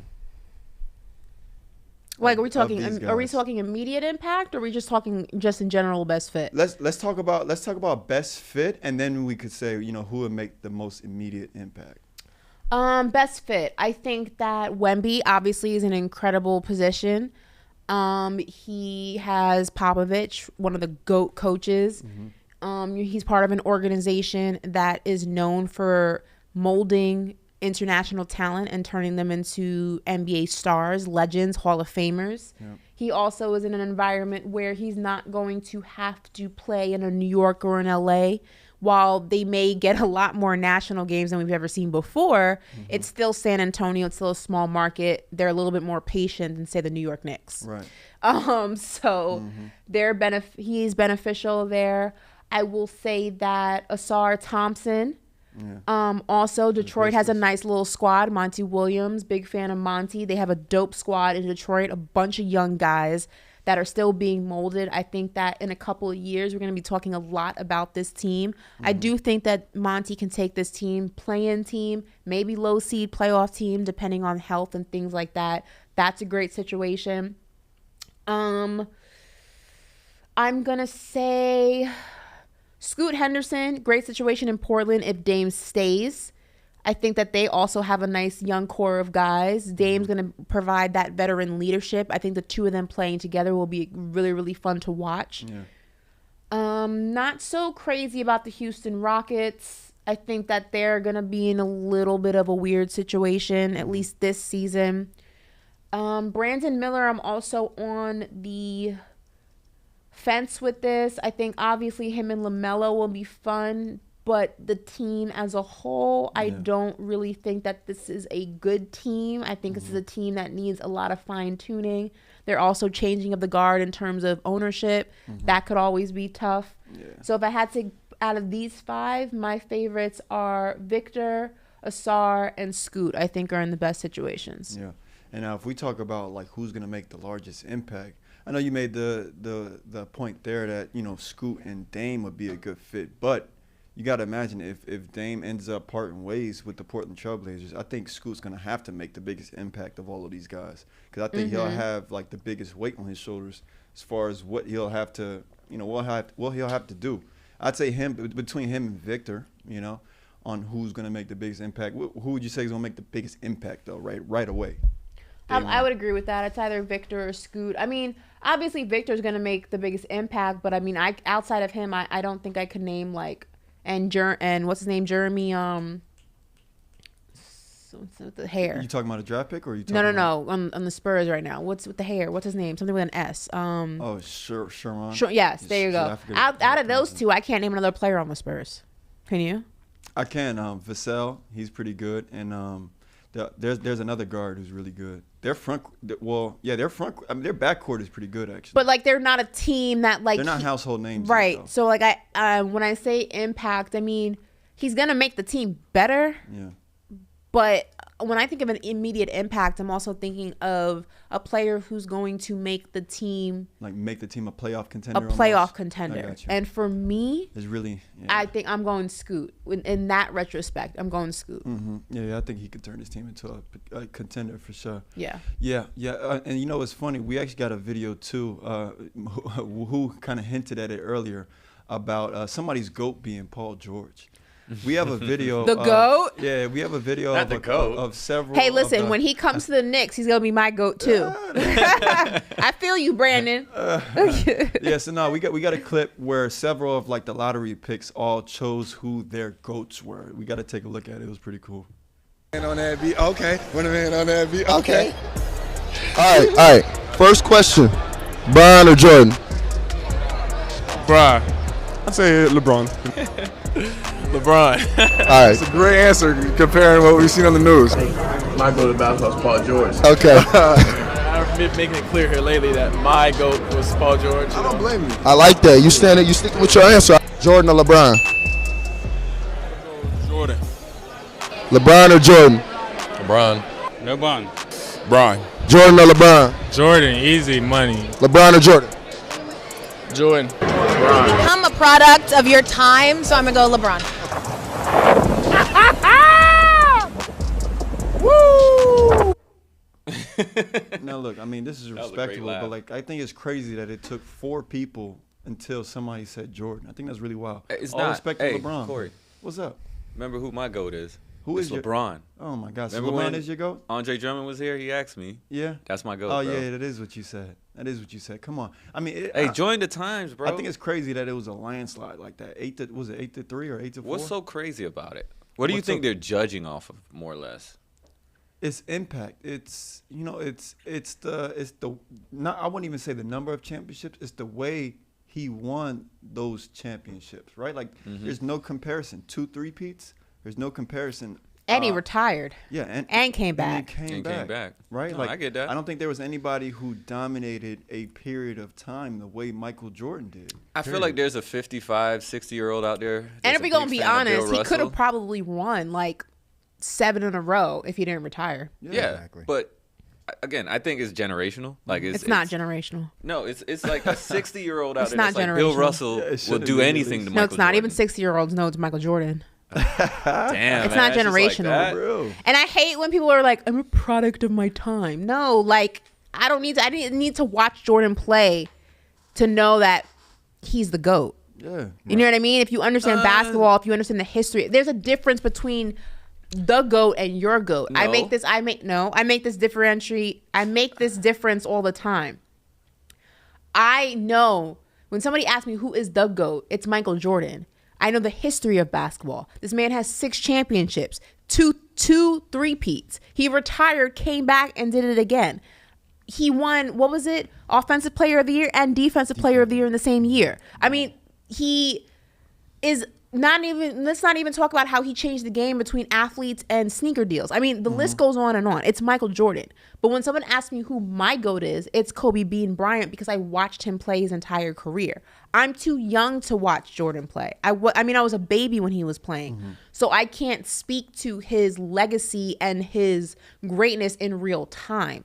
That doesn't mean I can't acknowledge that he's the GOAT based on everything he's accomplished and based on what I've known, what I know, and what I have seen in NBA films and things like that. It's such a weird concept to me that people say, I'm a product of my time. So does that mean that you can't acknowledge that 90s R&B is dope or 90s hip hop is dope because you're a product of your time? That doesn't make sense to me. Like it kind of does if it's something that you don't experience. Like some people don't want to go back to the 90s. So you can say to me, this is my argument on this, right? And this is how I don't understand this. So you can sit here and say Lil Baby's the GOAT, but Biggie isn't because I wasn't around when Biggie was rapping, so Lil Baby's the GOAT. How does that make sense? The same way I don't say you can listen to Biggie. You can listen to a Biggie album and you can listen to a Lil Baby album and you can come to a conclusion. Yeah. Why do you have to be alive when Biggie is alive to say that he's better? It doesn't make any sense to me. Because his flow sucks to me. Let's say that's the case. His flow sucks to me. I don't like this old, slow, drawn out flow. I grew up in a time where first thing I came up in was snapping. Well, all right, well, how about this? Whose flow sucks? Whose flow sucks? No. I'm saying this would be the opinion of because I will get off this chair and box you. But see, I had to say it that way because that's how they think. They like, I've heard young guys, 22, say Tupac is trash. Like, no, that's wild. But it's my because thing they is, don't is know like, that time, though. My thing is like the argument of like I'm a product of my time is lazy to me because there's so many things in the history of the world, whether it's film, whether it's music, that you can appreciate the greatness of and compare it to things in current day and come to a conclusion that what was in the past was better than what's in the future. For example, I wasn't around when White Men Can't Jump was in the movie theater, but I can tell you that the original's better than the remake. But if I'm a product of my time, shouldn't I think that Jack Harlow was better than Woody Harrelson? Right. Like, it doesn't make sense. No, but you took the time to go back. Most people, if they don't want to take the time, they don't want to watch a movie from 93. So then they shouldn't be talking about it. I agree with you, BC. They shouldn't comment on things if you're not going to take the time. But to if you ask them a question, research, they're going to give you an answer. Which right now my answer is LeBron is better. Now, did you give your reasoning yet? My reasoning is I will always say on the court, Jordan is the GOAT. Mm-hmm. On the court, off the court, LeBron as a whole, as a human being, to me, is the GOAT. Oh, come on. Did you hear that? Did you hear that, Ashley? Hey, I got to give it to him. He had perfect attendance. I've heard him say that before. He had perfect attendance. Cool. Good job, bro. But at the same time, I value the human. We're talking basketball, Woo. We're not talking. Well, I just gave you my answer.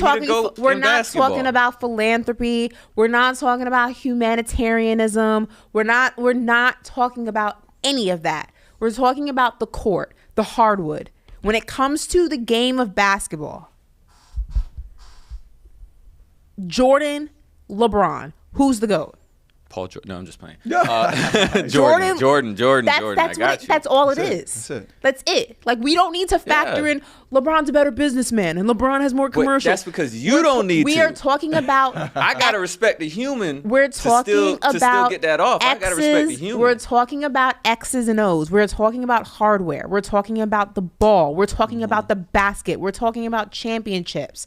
And when it comes down to basketball, we're not talking about who's the human GOAT. We're talking about who is the GOAT of basketball. It is always Michael Jordan. I don't understand this logic that because you're a product of your time, you have to pick LeBron. That doesn't make any sense to me. People gotta have their own opinions. It's not even close. It doesn't make sense. It's a weak argument. So what about Ali? Let me give this to you. Hold on, BC. We got players with the best finals percentage. Are you gonna say John Havlicek is better than Jordan because he has 8 finals played and 8 finals won? For real, Woo. I'm just saying, he got 8. Jordan got 8, and he ain't never lose. Like, be serious. Be serious. John, I got your back. Havlicek. Like, be serious. Was that guy the best player on his team? Doesn't matter, man. He got 8 rings. It does matter. That's the whole part of the argument. Undefeated 8 rings. Did he lead them to that finals championship? All right, we got John, Casey Jones, Tom Sanders, and then finally a recognizable name, Robert Horry's better than Jordan. Let's be serious. Hey, I'm saying, right? We're going on record. Robert Horry better than Jordan. I just really don't like this argument that people try to discredit. That's what we're doing, BC. For example, would you say Ali is the greatest boxer in the history of the sport? That's where I was Absolutely. Were you alive to watch Ali play? No, but I did my research. But that's my point. And I did my research on Jordan. I can give you a multitude of examples of how you don't need to be around to watch someone play in real time to appreciate and value and rank their greatness on a hierarchy scale. This whole argument about I'm a product of my time is stupid. Like, if that was the case, you know how many things that I would think were better than things in the past that aren't better just because I'm a product of my time? All right, but that was one guy, right? So if all the rest of them went back, watched Jordan, and said, nah, LeBron's still a GOAT, now what? They're 22, 21. We don't believe you. Yeah, like. Yeah, right. I mean, like, you were just... You didn't do enough film watching, right? Like, you didn't dive into that film as far as you should have. Because how? Like, how did you come to that conclusion? I mean, that's what I'm saying. I just don't think people are going to take that time to go back. So they're basing it off of their time. And that's why I started with the Bill Russell thing, because there's going to be that guy that's like, yo, I watched Bill Russell play. He got 11 rings. I saw Jordan come along, but he didn't get 11 rings. And there's always going to be a generational argument. I don't know, man. I think it comes down to who is just the best, because I've always said that LeBron James is still the second best. He's proven, I think, at this point that he is the second greatest player of all time. But he's not the greatest of all time. I don't think he was able to make it to that peak. He wasn't. Now, was he able to accomplish like the scoring title and whatnot? Yeah, he was. I think that was a great accolade that solidified him not knocking it. The second greatest of all time. Now, if this dude, I told people, like, if he had went and grabbed maybe about 2 more chips with the Lakers. And I'm talking about outside of this, the one that they got in the bubble. If he can manage 2 more championships before he finishes, before he retires, then I wouldn't be mad at people that put LeBron over Jordan as their GOAT. And on top of that, when we talk about, if we're ever going to talk about off the court, right? Just playing devil's advocate here, Jordan and his mother changed the entire landscape of how athletes are paid with sneaker deals. LeBron didn't do that. LeBron is reaping the benefits of what Jordan and his mother started. Yeah. Nobody was getting royalties from sneaker deals before Jordan and his mother changed that. It makes over, what was the ad? He's worth $2 billion alone from his residuals with Nike and the Jordan brand. Like, Jordan started that trajectory. So all these signature shoes that you guys see that these athletes have since then, LeBron getting multi-million-dollar Nike deals before he was even drafted, these massive billboards, signature shoes from all these different brands, constant reinventions of those signature shoes. That was Jordan who started that. What's more of a GOAT than that if we're going to talk about things outside of the game? Jordan had commercials. I want to be like Mike. I want to be like Mike. Right Gatorade, place, right time. Nike. People, when he flew through the air, there's movies about him years later, like Mike with Little Bow Wow. Little Bow Wow wasn't around to watch Jordan play. Right place, that kind of a legacy is... we talk about LeBron and we talk about what he does off the court, and it's incredible. And I'm not taking that away from him. He's done amazing things from business, from production, from his promise school. Mm-hmm. But he is taking the blueprint of what Jordan set before him and elevating it. And while you can't knock it, you can't give him credit for creating that. Jordan did that first. Mm-hmm.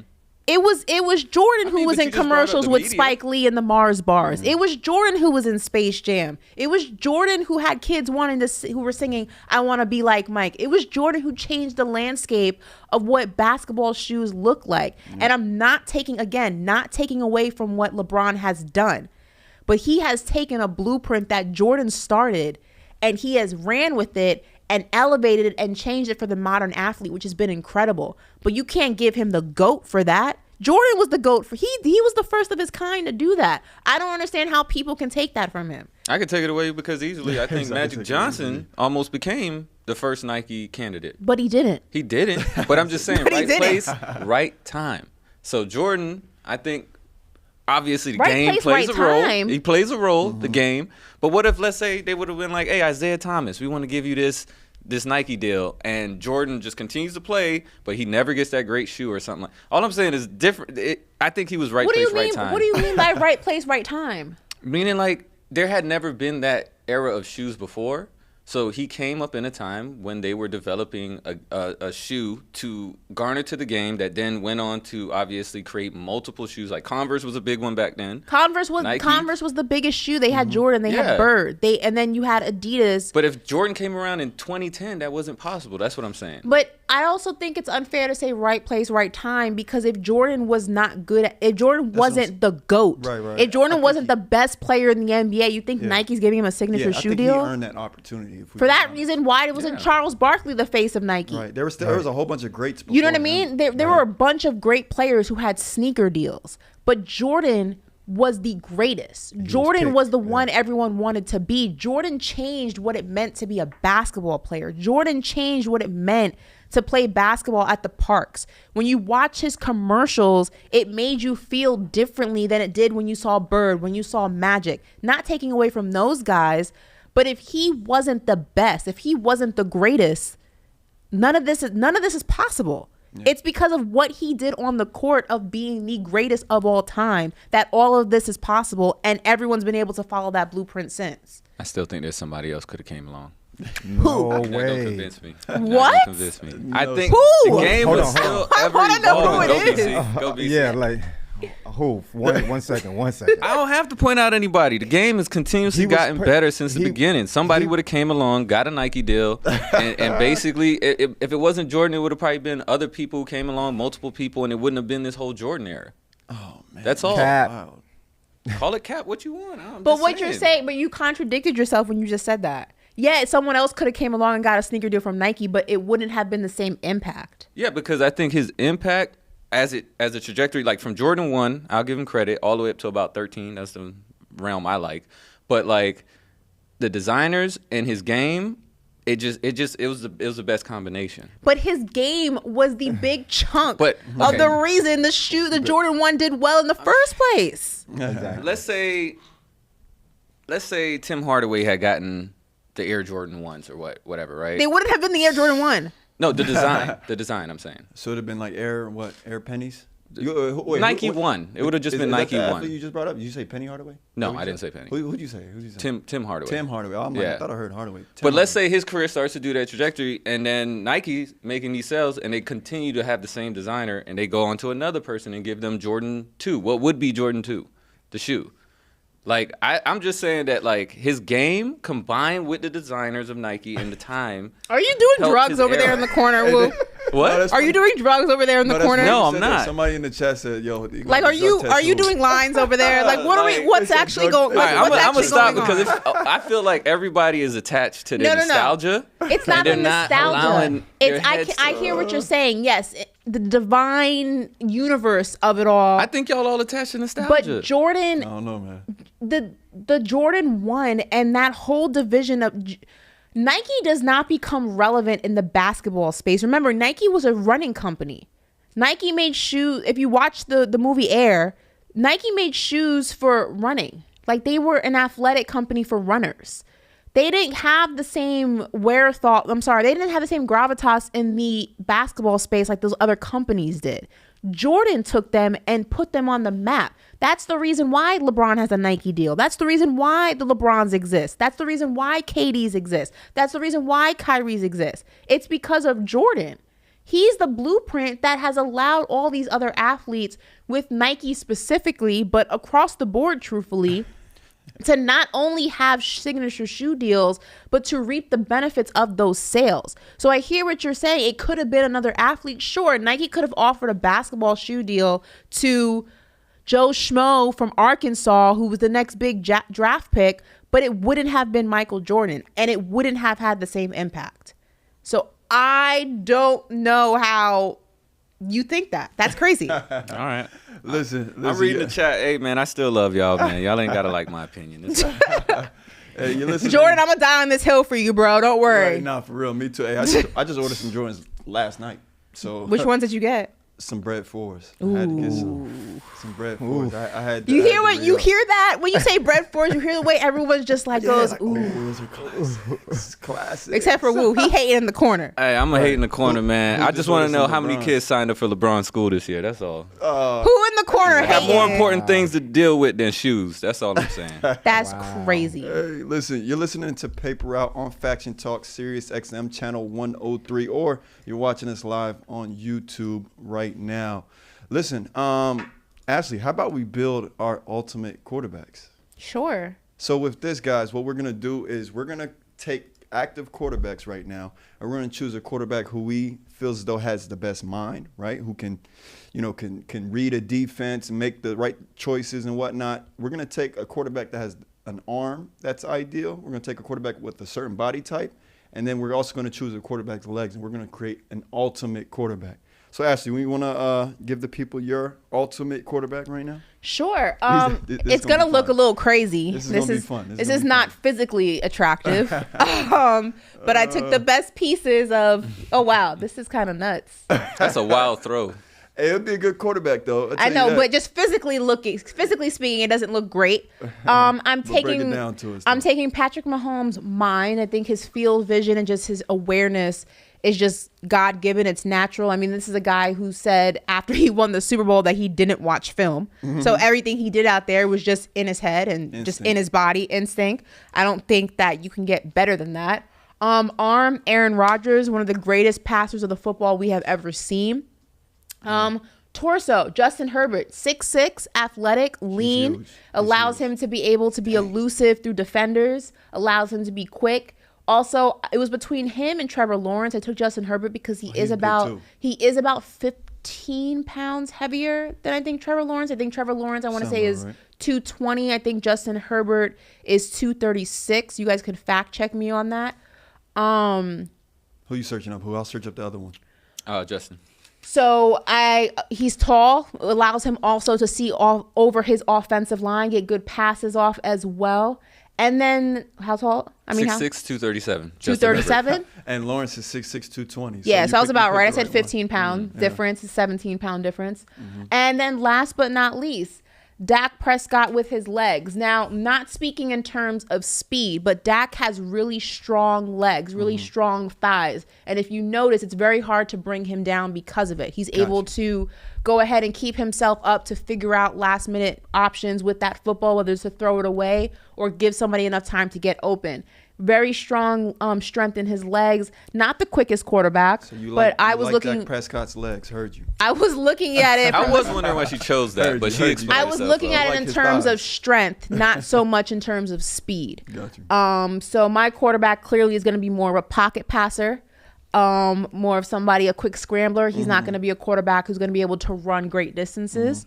Maybe 6 yards tops. Maybe if the hole's big enough, maybe 50. Dak can give me some things with his legs. He give me a little something. He's mobile enough, but it was really the strength of his legs that was the reason I picked him. I was thinking maybe you was thinking of that video, the hip video. Oh, that hip video? the hip. You remember hip thing he viral? Oh yeah. That. Maybe that's why. But you know who also has really good legs that could have been a good add to that? Jalen Hurts has pretty strong legs as well. Yeah, you're right. But he's like undefeated on those quarterback sneaks. Yeah, he has pretty strong legs as They well. are getting after Ash though about not including Lamar Jackson's legs, and we actually talked about this before the show, and I think Corey has a good reason to why not, right? Yeah. What? So should we get into my quarterback then? I mean, wait, what? For me not picking Lamar's legs? Yeah, they were thinking from terms of speed, right? Yeah, correct. Yeah. No, see, I built my quarterback more for strength than speed. Durability and strength, yeah. And honestly, that's really, that was really another reasoning for who I went with, right? So,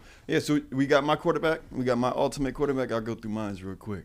So, I was with you, Ashley. I had to go with Patrick Mahomes because the way he just reads defenses and he knows where to place passes and whatnot. I didn't feel like pass placement had to do much with the arm. I feel like that was more with the mind. So if I can have a quarterback with Patrick Mahomes' mind, that's super ideal. I think he's the brightest mind in the NFL right now.